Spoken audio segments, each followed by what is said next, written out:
பேர் சிவனேயன். நான் ஜெயமோகன் அவர்கள் எழுதின புத்தகத்தோட ஆங்கில மொழிபெயர்ப்பை தான் படித்தேன். அதுல இருந்த முதல் கதையை பற்றி தான் நான் பேச போகிறேன் இன்னைக்கு. மாமா சொன்ன மாதிரி 6ஆம் கதையை பற்றி நான் பேச போகிறேன். ரொம்ப அருமையாக இந்த கதையை ஆங்கிலத்தில் மொழிபெயர்த்திருக்காங்க. இந்த மொழிபெயர்ப்போட நடை, சொற்கள், அதில் யூஸ் பண்ணுற வாக்கியங்கள் எல்லாமே நான் படிச்சிருக்கிற ஆங்கில புத்தகங்கள் மாதிரியே இருக்குது. எனக்கு வித்தியாசம் ஒன்றுமே தெரியல.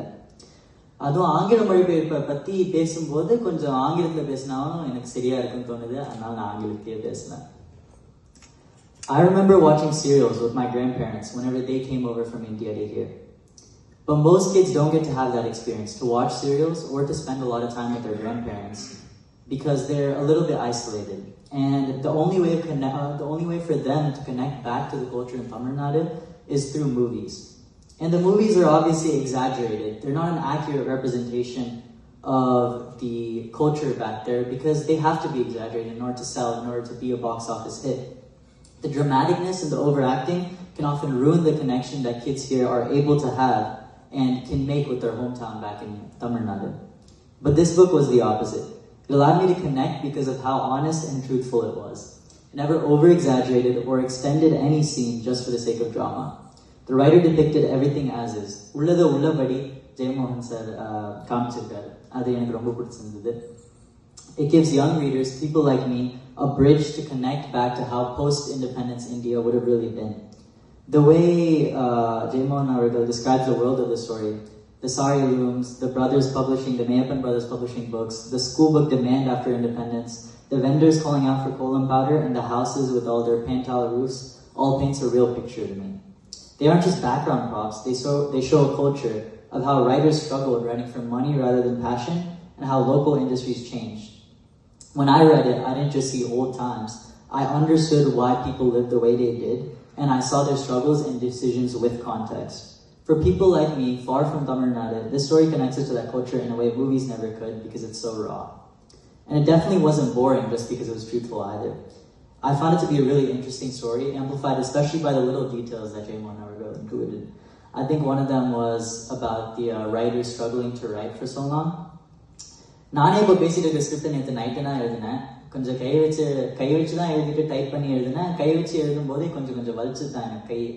ஆனால் கதையில் அந்த ரைட்டர் எழுதின மாதிரி தினமும் காலையிலேருந்து ராத்திரி வரைக்கும் கை மெதுவட மாதிரி ஆகிற வரைக்கும் எழுதுது. நான் கேட்கும்போது எனக்கே கையில் அவருக்கு இருந்த வலி கொஞ்சம் என்னால் புரிஞ்சுக்க முடிஞ்சது. When the Chettiar told the writer to go die, when the Chettiar told the writer to take the poison and kill himself, when the Chettiar told him to get lost and flung the 1 rupee note in his face, I felt ashamed in the writer's place. I felt disgusted, like I was in the writer's place, and I felt the worry of how I would pay for my own daughter's wedding. The immersive writing and emotions really work wonders for the story.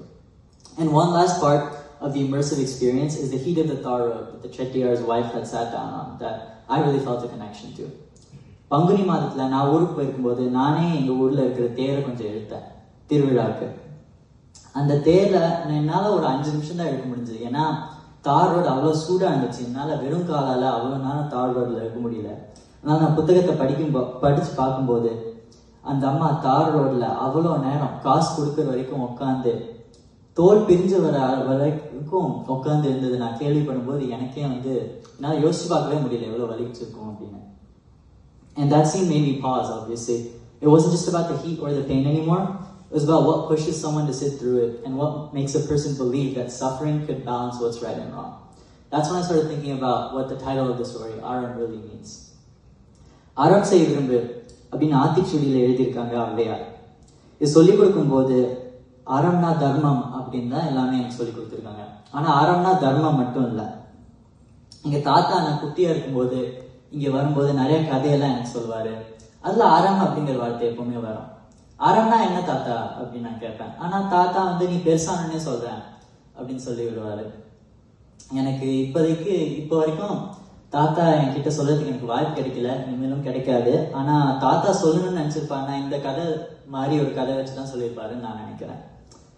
இந்த கதையில அறம்னா நம்மளோட வேலையை செய்யறதும், நாம மற்றவங்களை ஏமாத்தாம இருக்கிறதும், மற்றவங்க தப்பு செஞ்சா அவங்கள சரியான வழியில கூட்டிட்டு போய் திருத்துறதும் அப்படிங்கிறது தான் எனக்கு புரிஞ்சுது.